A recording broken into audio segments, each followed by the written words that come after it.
La Sociedad Española de Radiodifusión presenta... Ser... ¡Viva la radio! Podcast. Siempre. Hay quien dice que es ecologista por el paisaje y la gastronomía. No me extraña, sobre todo si pensamos que para poder seguir comiendo frutas y verduras que sepan a frutas y verduras de verdad, disfrutar de buena carne de calidad o tener pescados variados, necesitamos una biosfera sana y un medio ambiente adecuado. El sector primario es una de las principales víctimas de la crisis climática y por eso, desde hace tiempo, quienes se dedican a estudiarlo han ido desarrollando nuevos modelos, nuevas formas de agricultura, de pesca y de ganadería que ayuden, por un lado, a paliar la crisis climática y, por otro, a adaptarse a los efectos que ya se sufren. A ello han dedicado años de esfuerzo quienes hoy nos acompañan. Claro que se puede. Un podcast sobre transición verde y medio ambiente en el que intentamos responder a la gran pregunta: ¿qué estamos haciendo para atajar la crisis climática? A ello han dedicado años de esfuerzo quienes hoy nos acompañan. La base en la agricultura regenerativa son los suelos, es poder conseguir unos suelos vivos desde el punto de vista microbiológico de los insectos, los artrópodos, los pequeños mamíferos, las aves, todo lo que es la biodiversidad en el suelo. La agricultura, que es un problema y que ha generado muchas presiones y es uno de los sectores clave que ha motivado la contaminación por nitratos tanto del acuífero, de toda la cuenca vertiente del Mar Menor como de la propia laguna. En ese tipo de suelo, si deseas tener ese tipo de suelo, no puede existir ningún producto de síntesis tipo herbicidas, insecticidas. Entonces, en el caso de la agricultura, la experiencia de los propios agricultores tiene que combinarse con los conocimientos tecnológicos y científicos. Habíamos visto que era una práctica tradicional que se hacían ya por los mayas, pero eso se había olvidado con el tiempo, y entonces se vuelve a incorporar. Se adelantaban las vendimias. Yo recuerdo la vendimia más precoz que tuvimos en los 2000, que creo recordar que fue el 2006, empezamos a vendimiar el 12 de agosto. En la década anterior lo normal era empezar a vendimiar a primeros de septiembre, ¿no? Presentado por Cristina Monge. Es un placer saludar a María José Sanz, profesora Iker Vázquez, directora del BC3, uno de los centros de investigación de referencia en cambio climático. María José, bienvenida. Hola, ¿qué tal, Cristina? También nos acompaña aquí Carlos Gregorio Hernández, profesor de Ingeniería Agrónoma de la Universidad Politécnica de Madrid. Un gusto tenerte, Carlos. Es un placer estar aquí. Nos acompaña también Paca Baraza. Ella es comisionada del Ciclo del Agua y Restauración de Ecosistemas del Ministerio para la Transición Ecológica y el Reto Demográfico. Un placer que estés con nosotros, Paca. Hola, Cristina, un placer mío. Muchas gracias por todo. Y muy cerquita de nosotros, Josep Xavaric, enólogo y director técnico de Familia Torres, una de las primeras bodegas que entendieron la dimensión del cambio que se les venía encima. Bienvenido, Josep. Hola, gracias por invitarme. María José, tú estuviste 5 años en la FAO, en la Organización de Naciones Unidas para la Alimentación y la Agricultura, cuando ya estaba surgiendo esa idea de replantear los modelos agrícolas y ganaderos de manera que ayudaran, por un lado, a evitar la crisis climática, a paliar la crisis climática, a mitigar ese cambio climático y, por otro lado, a adaptarse a los efectos que ya se estaban produciendo, que ya entonces se veían, se dejaban sentir, ¿no? Y que ahora se dejan sentir todavía más. ¿Qué objetivos se perseguían con estos cambios? Bueno, en primer lugar, se sentía y se siente la tensión entre la transferencia de modelos más intensivos que vienen de países más desarrollados a los países en vías de desarrollo, que es con los que trabaja fundamentalmente la FAO, ¿no? Y a la vez, cuando nos enfrentábamos a los territorios, pues veíamos que estas transferencias no tenían visos de funcionar porque allí había un conocimiento tradicional que probablemente era muy útil para adaptar los sistemas a los cambios que venían, ¿no? En el caso de la FAO, siempre la adaptación ha sido más importante que la mitigación del cambio climático, aunque se han tratado los dos, ¿no? Uh-huh. Pero fundamentalmente la adaptación era un tema muy, muy importante en los países en vías de desarrollo. Sigue siéndolo cuando uno va a las negociaciones multilaterales, ve que los países en vías de desarrollo están siempre insistiendo en que en el mundo de la agricultura la adaptación es crítica, ¿no? Cuando hablas de adaptación, hablas de intentar, de alguna manera, favorecer que la agricultura o la ganadería que se da en cada parte del mundo pueda seguir siendo posible pese a que ya se notan los efectos del cambio climático, es decir, que se adaptan a las nuevas condiciones. Bueno, la agricultura precisamente es un sector que siempre se ha estado sistemáticamente adaptando a los cambios climáticos, ¿no? Es inherente, ¿no? a la agricultura, sobre todo cuando tenemos agricultura de pequeños productores, con rotaciones, que se tiene que adaptar, ¿no? Ujú. Esto se degrada un poco cuando se habla de grandes explotaciones, porque se tecnifican y entonces se piensa que la tecnología lo va a resolver todo, ¿no? Y no todo es tecnología. No todo es tecnología. ¿Qué más y cosas hay? menos cuando uno trata con sistemas biológicos que tienen unas dinámicas que en algunas ocasiones ni siquiera la ciencia es capaz de comprender, y se han ido adquiriendo conocimientos de cómo gestionarlos a través de la experiencia, ¿no? Entonces, en el caso de la agricultura, la experiencia de los propios agricultores tiene que combinarse con los conocimientos tecnológicos y científicos, porque si no vamos a crear algo que probablemente no pueda ser aterrizado en la realidad, ¿no? Bueno, pues María José, tú has trabajado todo esto desde la FAO, en organizaciones internacionales, mirando al conjunto del mundo, luego también por aquí más cerquita en España, también en el conjunto de Europa.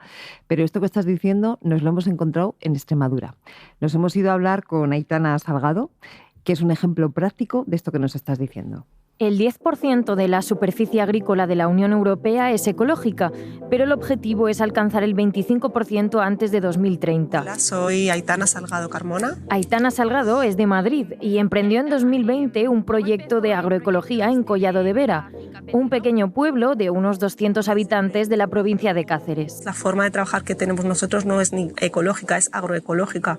El foco de atención para nosotros es el suelo, ¿no? O sea, si conseguir tener un suelo lleno de vida para que haya nutrientes disponibles para las plantas, o sea, crear un ecosistema, un agroecosistema sano. Entonces era como darle una vuelta completamente a lo que había, ¿no? Por eso Aitana, junto a su familia, ha sustituido los cultivos tradicionales por agroecológicos, más respetuosos con el medio ambiente. ¿Y qué hacéis en la finca Petirrojo?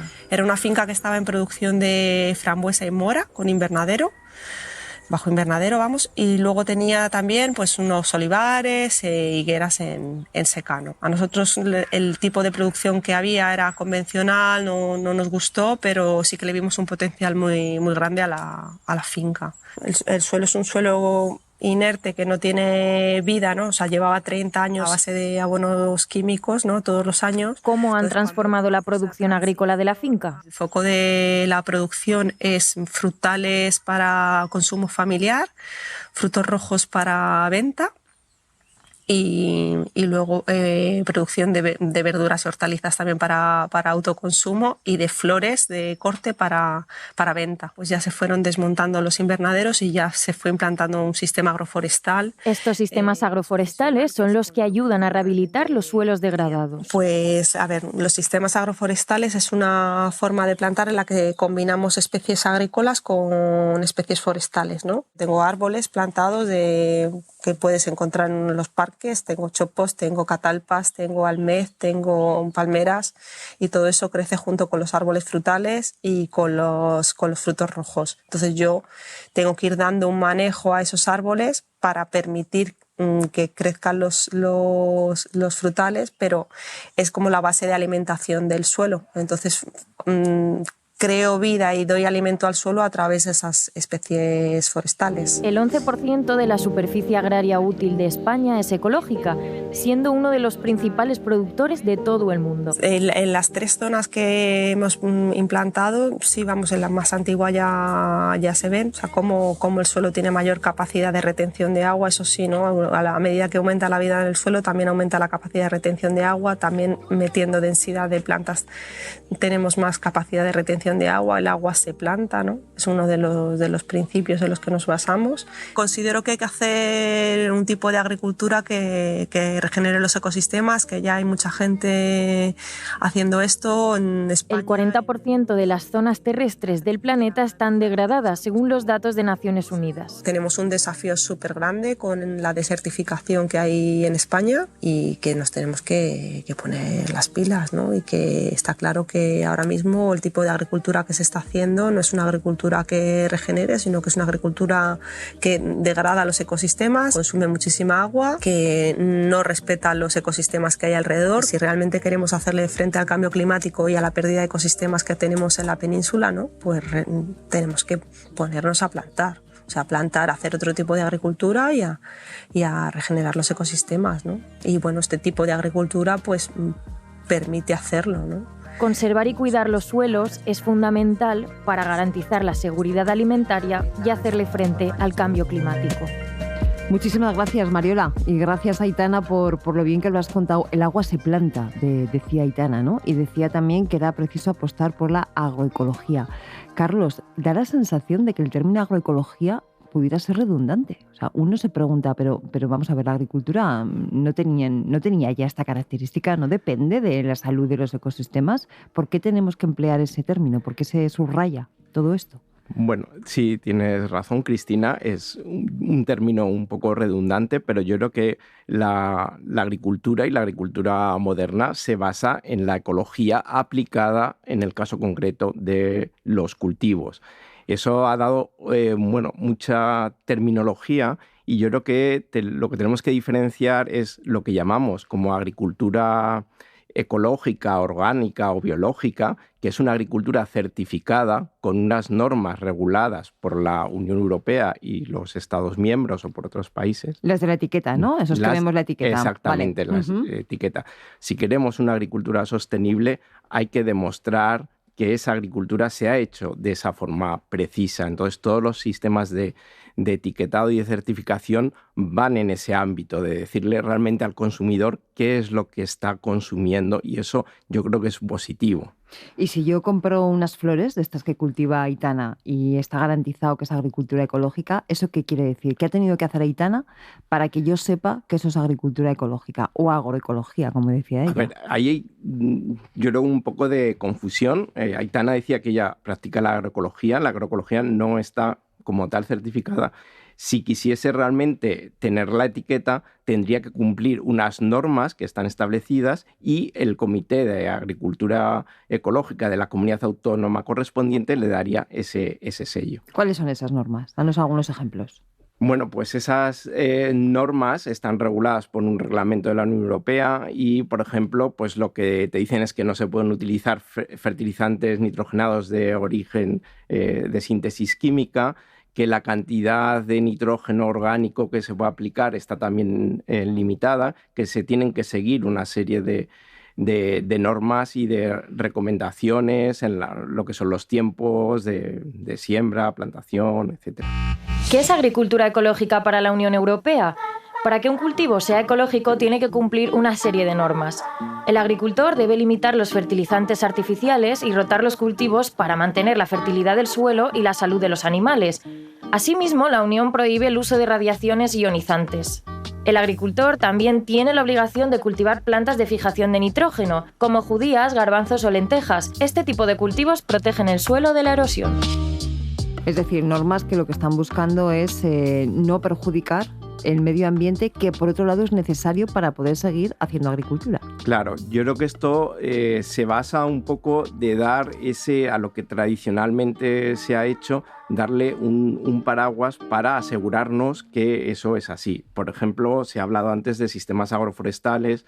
Yo creo que en España tenemos uno de los sistemas agroforestales pues, más importantes de la Unión Europea, que son las dehesas, en las que se integra la producción, bueno, pues a veces de cultivos, de ganado, de una forma extensiva. Y yo creo que eso lo tenemos hoy que proteger y decir también a la sociedad que bueno, pues tenemos una forma de producir, en este caso, productos ganaderos muy vinculadas a un sistema casi natural. Es decir, en la que hemos sustituido realmente los animales, digamos, salvajes por animales domésticos, pero lo estamos haciendo muy bien. Entonces, eso yo creo que tenemos que un poco reivindicar que, por ejemplo, pues, la ganadería extensiva o la producción ganadera en base a pastos pues esté, bueno, de alguna forma etiquetada. Es decir, hoy cuando vamos a comprar carne vemos que nos dice dónde nació el animal, dónde se crió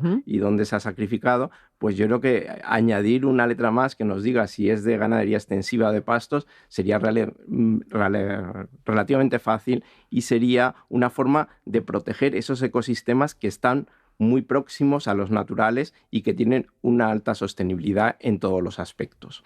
Bueno, existen incluso escuelas de pastores, profesores de pastores, profesoras de pastores, que están enseñando efectivamente a hacer ganadería con estos criterios. Claro, eso es una necesidad porque en los últimos años hemos visto cómo ha habido una reducción de la ganadería extensiva porque, bueno, pues es más difícil estar en el medio natural, conviviendo con los animales. Pero no solo hecho, es que hay una tecnología hoy en día que está ayudando a ese tipo de ganadería, que es la identificación de animales y el seguimiento de animales vía satélite y lo que llaman el pastor incluso virtual, es decir, que está facilitando el trabajo de esos pastores. Y por eso yo creo que también se necesitan mantener esas escuelas, no solo por conservar los conocimientos ancestrales, sino también por dotarlos de una nueva tecnología. ¿Puede el pastoreo ayudar a restaurar la naturaleza y los suelos? Pedro Luna es coordinador de la Escuela Regional de Pastores de Castilla-La Mancha. El oficio del pastor pues es un beneficio social. Por el tema de la despoblación es un beneficio medioambiental y fundamental para la prevención de incendios, para la limpieza de las cuencas de los ríos. Evidentemente la fijación de nitrógeno atmosférico es muy alta en los pastizales, porque tú cuando mantienes allí una carga ganadera, lo que estás posibilitando es que esos pastizales pues no degeneren y que haya una riqueza, biodiversidad asociada a esos pastos muy amplia, de tal manera que si no están bien gestionados, pues se empobrecen porque hay unas hierbas que van a predominar sobre otras, que generan en matorral, se produce luego pues pérdida de la riqueza porque este matorral sale ardiendo. Entonces es una labor fundamental para la prevención de incendios, el pastoreo de una manera racional. Desde la escuela trabajan por un pastoreo que cuide los suelos y contribuye a evitar la pérdida de biodiversidad. Bueno, también es lo que decía María José antes en relación a la agricultura, ¿no? Que consiste efectivamente en poner en valor y en conservar esas formas tradicionales de hacer ganadería, de hacer agricultura, pero al mismo tiempo aportarle conocimiento científico o conocimiento tecnológico en este caso para, en primer lugar, garantizar ese respeto ambiental y, en segundo lugar, también facilitar más la vida de la gente que se dedica a estas cosas. Claro. Por ejemplo, y enlazando con lo que se decía antes de la FAO, nosotros desde la Universidad Politécnica de Madrid llevamos trabajando con la FAO muchos años en Centroamérica y en los 2 últimos años hemos hecho un inventario de buenas prácticas en agricultura. Hemos inventariado más de 100 fichas de buenas prácticas. Quizá la más importante estaría relacionada con esos sistemas agroforestales. En una zona Centroamérica montañosa era recuperar además un conocimiento ancestral. Muchas veces nosotros lo llamamos como retroinnovación. Es decir, A ver, ¿qué es eso de la retroinnovación? ¿No es una contradicción? No, es recuperar conocimientos ancestrales, pero con las nuevas tecnologías y el nuevo conocimiento que hoy sabemos. Entonces, ahí hemos podido identificar cómo hacer sistemas agroforestales donde se estaba aplicando un tipo de agricultura más agresiva, porque realmente, pues al final te vas encontrando que el agricultor se va moviendo y entonces aplica conocimientos de una zona, los traslada a otra, pero las condiciones ecológicas no son las mismas. Entonces, cuando se producen pues daños al medio ambiente. Entonces, habíamos visto que era una práctica tradicional que se hacían ya por los mayas, pero eso se había olvidado con el tiempo y entonces se vuelve a incorporar. Es decir, cómo incorporamos un árbol leguminoso que fija nitrógeno, cómo se incorpora ese manejo, podríamos llamar regenerativo del suelo, el no quemar los residuos, sino introducirlos en el suelo, y también técnicas de lo que en algunos sitios se está llamando la línea clave, que es mantener la mayor cantidad de agua, de lluvia en las zonas, reduciendo la escorrentía. Entonces, esas 3 tecnologías, digamos, puestas en común, construyen ese sistema agroforestal que da más seguridad a los pequeños productores, en este caso en Centroamérica, pero que podían ser trasladados o también se hacían en otras zonas del mundo. Queremos fijarnos hoy en el Mar Menor, un ecosistema especialmente degradado, dañado por prácticas que le han llevado a una situación insostenible, pero que en estos momentos está iniciando, o ha iniciado ya, mejor dicho, una senda de recuperación.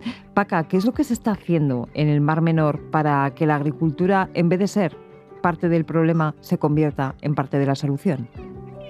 Bueno, pues efectivamente, tú lo dices, lo que estamos pretendiendo es que la agricultura, que es un problema y que ha generado muchas presiones y es uno de los sectores clave que ha motivado la contaminación por nitratos tanto del acuífero, de toda la cuenca vertiente del Mar Menor como de la propia laguna, lo que queremos es que formen parte de la solución, porque un territorio ahora mismo muy degradado, muy intervenido, muy tensionado, pues requiere la búsqueda de soluciones contando con los actores y con los elementos clave que presionan, ¿no? Y que son los que ejercen las mayores prácticas intensivas que saturan, al fin y al cabo, la capacidad de carga de este territorio. Por lo tanto, el sector agrícola, tanto agricultura como ganadería, era para nosotros clave y prioritario. Ten en cuenta que estamos hablando de una cuenca vertiente que afecta a la laguna del Mar Menor, que tiene 1.300 kilómetros cuadrados, que a lo mejor hay en torno a 60.000 hectáreas de regadío intensivo,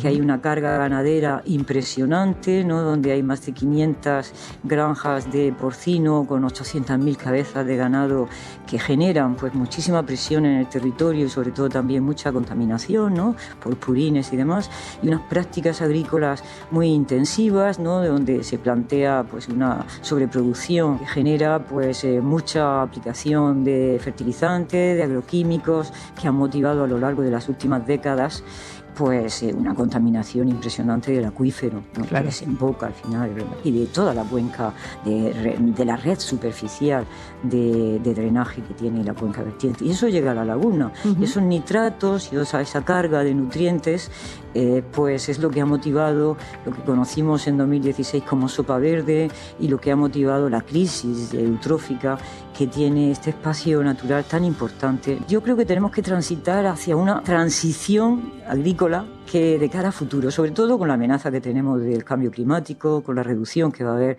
de recursos hídricos, con las olas de calor, con todo este tipo de situaciones meteorológicas que están cambiando mucho, ¿no? Todas las pautas y el funcionamiento de los ecosistemas. Así que tenemos que anticiparnos. Hicimos una convocatoria de subvenciones a través de la Fundación Biodiversidad, así que planteamos una serie de tipología de proyectos relacionados sobre todo pues con soluciones basadas en la naturaleza y buenas prácticas agrarias, que encaminados sobre todo a reducir los impactos en origen. Si nos interesaba que hubiese prácticas que redujeran o la eliminación de aporte de agroquímicos, la reducción incluso de la erosión, ¿no? Por el efecto de las escorrentías. Tenemos que preservar el suelo, evitar que el suelo se vaya perdiendo, ¿no? Y que vaya terminando al final a través de la desembocadura de las ramblas en la laguna, que cada vez se va colmatando más. Así que el tema de la erosión para nosotros era muy importante, porque las prácticas actuales, sobre todo de la intensificación agrícola, pues ya no respeta las terrazas y los niveles, no trabaja a nivel de curvas de nivel ni nada de eso, sino que todo es una planicie que evita, pues precisamente erosiona más, ¿no? El suelo cuando vienen lluvias, sobre todo lluvias de carácter torrencial, como son las que se producen en todo el sureste de España, ¿no? Y que cada vez son más habituales y con mayor recurrencia. Hay prácticas que ayudan a mejorar el entorno, a mejorar la naturaleza, a mejorar la biosfera, y hay otras que han puesto el foco en adaptarse a los cambios que ya se estaban produciendo. Una de las primeras empresas, en concreto en el ámbito bodeguero, del vino, que vio esto, fue Bodegas Torres. Y ellos llevan ya muchos años pensando formas de adaptarse a las nuevas condiciones y, por supuesto, también intentar paliar en la medida de lo posible o mitigar, ¿no? Las causas del cambio climático. Josep, ¿por qué empezasteis vosotros tan pronto? ¿Qué fue lo que os dio la voz de alarma? ¿Y qué hicisteis para adaptaros a las nuevas condiciones? Sí, así es. Estamos hablando de los primeros 2000 cuando nosotros tomamos conciencia del cambio que estábamos sufriendo, ¿no? Un cambio que en aquel momento seguramente no era tan claro como hoy en día, donde había muchos negacionistas, donde incluso había diversidad de opiniones entre los científicos. Ujú. y nosotros lo notamos puramente en nuestra piel el cambio. Sabes que somos un sector que estamos tremendamente ligados a la tierra, al agua, al clima, al medio ambiente, en definitiva. Y empezamos a experimentar en estos años cambios en nuestros viñedos, cambios en los estadios fenológicos de las plantas, el comportamiento de las plantas, la composición de los frutos, el momento en el que vendimiamos, sustancialmente diferentes a nuestros registros históricos de las décadas precedentes, ¿no? ¿Se adelantaban las vendimias? Se adelantaban las vendimias. Yo recuerdo la vendimia más precoz que tuvimos en los 2000, que creo recordar que fue el 2006, empezamos a vendimiar el 12 de agosto. Madre cuando mía. en la década anterior lo normal era empezar a vendimiar en la zona de aquí de Cataluña, del litoral catalán, pues a primeros de septiembre, ¿no? Es un extremo este año 2006 seguramente, pero es una cosa que ha continuado, porque actualmente, 20 años después, pues estamos vendimiando, siempre empezamos las vendimias en agosto, ¿no? Hacia el 20 de agosto. Entonces, todas estas situaciones nos hacen tomar conciencia del cambio que está sucediendo y decidiendo que hay que adaptarse, que hay que actuar. Una cosa nada extraña en la agricultura, ¿no? Porque la agricultura siempre ha estado históricamente adaptándose a los diferentes contextos climáticos, ¿no? Pero esto es lo que nos hace decidir, oye, hay que diseñar un plan, hay que pensar qué podemos hacer y ponernos manos a la obra. Sois un ejemplo de eso que se dice que la mejor manera de adivinar el futuro es crearlo, porque vosotros creasteis ya lo que había que hacer para adaptarse a esas nuevas condiciones y luego han sido muchas otras empresas del sector las que han tenido que ir haciendo lo mismo. ¿Qué tipo de medidas habéis tomado para adaptaros a las nuevas condiciones? Mira, lo primero que hicimos en aquel momento donde... Ahora existen muchos ejemplos, publicaciones, recetas, cosas que hacer, pero en aquel momento no teníamos nada claro por dónde tirar, pero lo primero que decidimos como agricultores y científicos a la vez es poder intentar medir dónde estábamos, a saber dónde nos encontrábamos y poder diseñar un plan que luego fuese valorable, que las acciones que tomásemos pudiésemos medir al cabo de los años qué está pasando. Y como base tomamos nuestra huella de carbono, ¿no? Es que al final la huella de carbono te está dando una idea de cómo estás impactando tú en el medio ambiente con tu actividad. Es decir, que estuvisteis midiendo las emisiones de CO2. Exacto, estuvimos midiendo emisiones de CO2 en todos los alcances. Pero la cosa que más nos preocupaba, el comportamiento en el viñedo, es donde tenemos el foco hoy en día. Me ha gustado mucho escuchar a los compañeros de mesa y a la chica que está trabajando en regenerativa en Extremadura, Aitana. Porque Aitana, exacto, porque el tema es ese. Actualmente estamos focalizados en el suelo, en los ecosistemas, en la agricultura regenerativa y viendo cómo podemos hacer una transición eficiente y sostenible de una agricultura que viene del siglo XX, que seguramente es una agricultura mucho más industrial, donde el peso de los insumos externos y de la ciencia es mayor al de la cultura agronómica tradicional, a un tipo de agricultura, una agricultura regenerativa mucho más respetuosa con el medio ambiente, que en definitiva la agricultura regenerativa para mí me gusta definirlo como intentar imitar la naturaleza, no es nada más que intentar imitar lo que hace la naturaleza en un bosque, sin la intervención humana, pero en nuestros cultivos. ¿Y para eso qué hacéis? ¿Ahorráis agua o elimináis fertilizantes? ¿Qué tipo de prácticas? La base en la agricultura regenerativa son los suelos, es poder conseguir unos suelos vivos, lo que llamaremos unos suelos vivos, desde el punto de vista microbiológico de los insectos, los artrópodos, los pequeños mamíferos, las aves, todo lo que es la biodiversidad en el suelo y evidentemente en ese tipo de suelos, si deseas tener ese tipo de suelo, no puede existir ningún producto de síntesis tipo herbicidas, insecticidas. Estos ya se eliminaron a primeros de los años 2000 en nuestra producción, cuando entramos en la producción ecológica, ¿no? En la que antes llamamos la de la etiqueta, y esa es la base para poder empezar a trabajar con un suelo vivo, porque los suelos que estás están sufriendo todos estos productos químicos, toda esta microbiota, toda esta pequeña fauna acaba desapareciendo y son suelos muertos en este sentido. Por otro lado, en nuestros suelos tampoco estamos incorporando nitrógeno de síntesis, exógeno, es decir, todo este nitrógeno necesario en los cultivos en el suelo proviene de estiércol animal o de la propia cubierta. En la regenerativa se trabaja mucho con las cubiertas, entre medio de las calles de vides estamos haciendo crecer diferentes especies vegetales que luego incorporamos en el suelo y nos aportan nutrientes otra vez en el suelo, y de esta manera podemos intentar fomentar este ciclo virtuoso natural para que el suelo esté vivo, y esto hace que las plantas sean mucho más resilientes, tengan mucha más capacidad de hacer frente a los episodios climáticos extremos que nos estamos encontrando en estos momentos. ¿Cómo saber si un vino cumple los criterios de sostenibilidad? La Federación Española del Vino cuenta con un certificado que otorga a las bodegas que producen vino respetando el medio ambiente. Es decir, utilizan energías renovables, optimizan el uso del agua, han reducido la cantidad de residuos y le dan un nuevo uso a los subproductos de la bodega.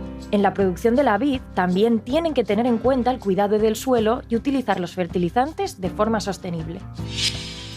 Oye, ¿habéis medido los resultados? Hemos medido los resultados en esa primera auditoría que hicimos en nuestra huella de CO2 y sí, pues la primera auditoría la hicimos hacia finales de los 2000, en 2008, y en 2020 ya conseguimos reducir un 36%. Nuestra huella. Ahora estamos con el reto de llegar al 60% y con el reto de llegar a 2040 siendo neutrales en CO2. Pero es que cuando diseñamos este plan, he sobrado ahora un poco de la agricultura porque es el tema que estábamos hablando con los compañeros, pero es un plan global, o sea, no se puede solo intentar aplicar la sostenibilidad en uno de los puntos en los que estás trabajando. Tiene que ser un plan global, y por eso diseñamos un plan que le llamamos en aquel momento Torres and Earth, que hacía referencia a cualquier ámbito de actuación que tuviese Familia Torres como compañía. Y desde entonces pues hemos reducido el peso de las botellas que antes pesaban pues 600, 700 gramos las botellas, ahora el 90 y tantos % de las botellas que estamos vendiendo pesan 420 gramos, ¿no? Con lo que os podéis imaginar, hemos incorporado la movilidad eléctrica, el 80% de nuestra flota es eléctrica, estamos recuperando CO2 en las fermentaciones. Sabéis que cuando se elabora vino en los depósitos, en los fermentadores, pues sale CO2, ¿no? Sí.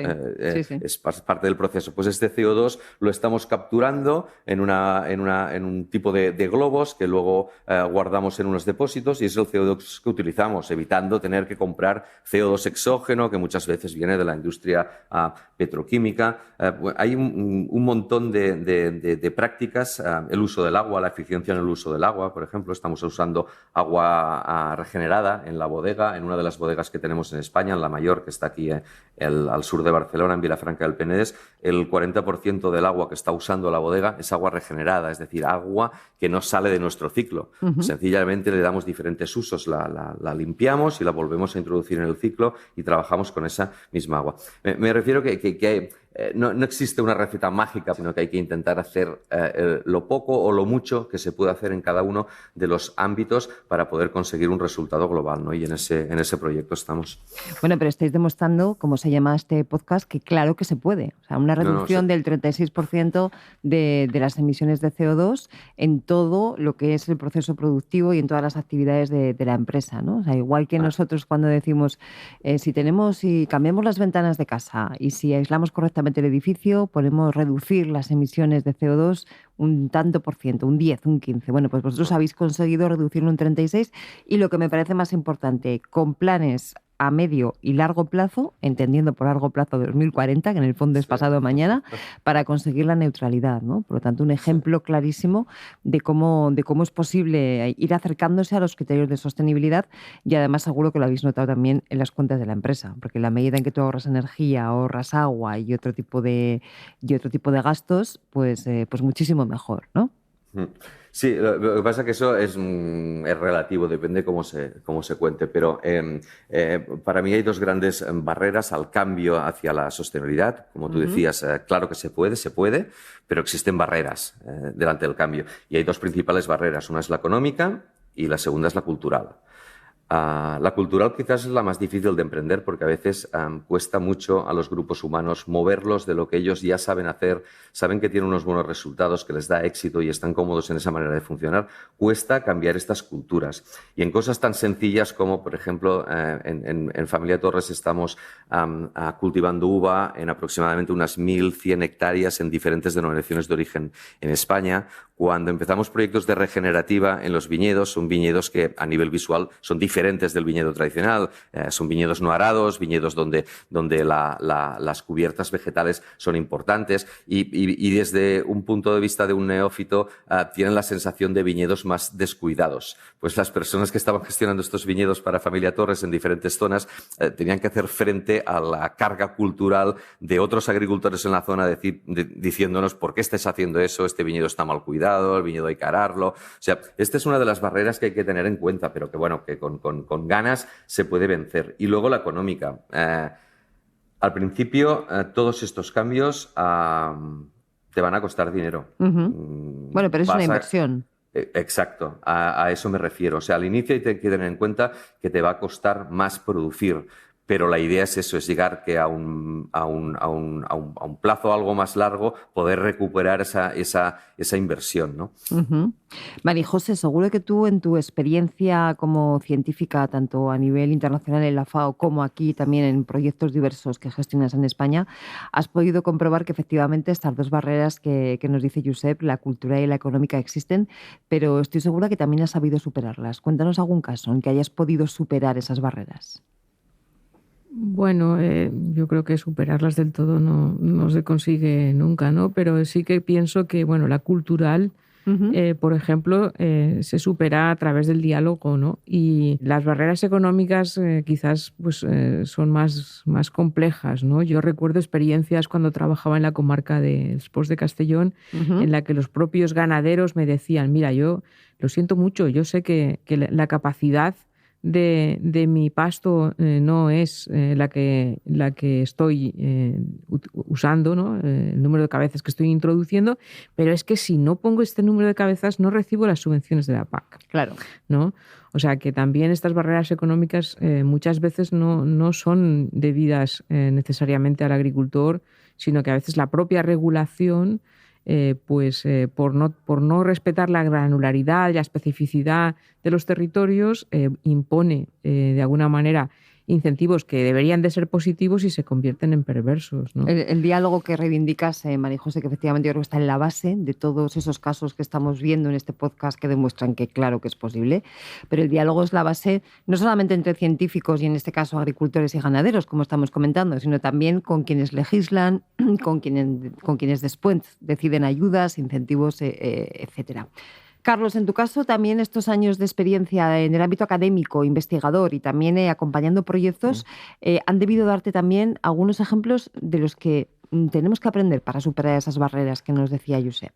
A ver, yo creo que la aplicación y la ciencia va a ser clave en que sí es posible esa transformación. Es decir, realmente en la ciencia estamos acumulando mucho conocimiento y hoy en día podemos entender esos sistemas que son complejos porque tienen, bueno, pues mucha fauna, microflora en el suelo, hay mucha vegetación para esas cubiertas vegetales y entonces conocer cómo es la interacción en todas esas plantas es lo que nos está permitiendo ir en el buen camino y en la buena dirección. Yo acabaría pues, abriendo un poco diciendo que es lo que hoy llamamos o lo que estamos llamando en un concepto más amplio de la agricultura de precisión. Es decir, sabemos... ¿Qué es eso? Nos vais a volver locos. No, agricultura ecológica, agroecología, agricultura regenerativa y ahora agricultura de precisión. A ver. Realmente es tomar las decisiones mejores, digamos, para cada unidad, casi para cada metro cuadrado de suelo. Ir al detalle de cada territorio. Y eso lo podemos hacer porque tenemos más conocimiento y tenemos más capacidad de gestión de mucha información. Entonces eso nos permite tomar una decisión para lo que está ocurriendo en cada zona. Cada zona del suelo es diferente, cada zona del suelo tiene un microclima diferente, claro. Tiene unas plantas diferentes. Y entonces todo ese conocimiento puesto hoy encima de la mesa es lo que está permitiendo irnos a esos sistemas que realmente son más complejos. Por eso yo también abriría o diría que es fundamental la transferencia de conocimiento. Es fundamental, pues, el ejemplo que traes de las escuelas de pastores, porque lo que hemos visto es que muchas veces la parte tradicional está muy bien, pero la transmisión de conocimiento oral se va deteriorando, se va olvidando con el tiempo. Paca, tanto María José Sanz como el profesor Carlos Gregorio nos lo contaban hace un momento, que muchas veces consiste en aunar esos saberes tradicionales, ese conocimiento tradicional de cada territorio, asociado a cada territorio, con el conocimiento que la ciencia y la tecnología va produciendo, y en un proceso de diálogo ver cuál es la mejor manera de, no solamente de no dañar, que por supuesto, sino de regenerar el ecosistema. Yo creo que ya se ha entendido que esa regeneración de la biodiversidad ayuda a una mejor ecología, ayuda a una mejor agricultura, ayuda a una mejor ganadería y por lo tanto al desarrollo económico y a la calidad de vida de una zona, ¿no? Pero fíjate, porque a veces pensamos que estas cosas son cambios que se nos hacen muy grandes, ¿no? Que no llegamos realmente a abarcar toda su dimensión, y tú estás hablando de cosas muy concretas, estás hablando de ahorro de agua, estás hablando de eliminar agroquímicos, estás hablando de cuidar y preservar el suelo, o de fomentar la biodiversidad con esa conectividad. Son cosas muy concretas que se pueden aplicar de una forma clara, ¿no? Claro, efectivamente. Entonces, la base de la convocatoria, que para nosotros ha sido un éxito, pues ha permitido que haya ahora mismo ya 11 proyectos pilotos. Son 11 proyectos que se van a aplicar en unas 1.000 hectáreas, en parcelitas concretas del campo de Cartagena. No es poca cosa, 1.000 hectáreas, ¿eh? Claro, 1.000 hectáreas, pero que fíjate que por el efecto multiplicador y porque conlleva también pues la divulgación de estas prácticas, el asesoramiento a otros agricultores, se piensa que puede haber un efecto multiplicador sobre 30.000 hectáreas del campo de Cartagena, con lo cual, de cara a futuro, es muy esperanzador. Que hay muchas pequeñas prácticas y modelos de investigación para ver cómo se hace bioestimulación y cómo se trabaja eliminando nitratos, incluso de poner pequeños filtros verdes a nivel de parcela para reutilizar el agua y evitar que revierta al acuífero. Es decir, todo ese tipo de cosas que muchas veces vienen de las prácticas tradicionales, de la agricultura de toda la vida, ¿no? De nuestros abuelos.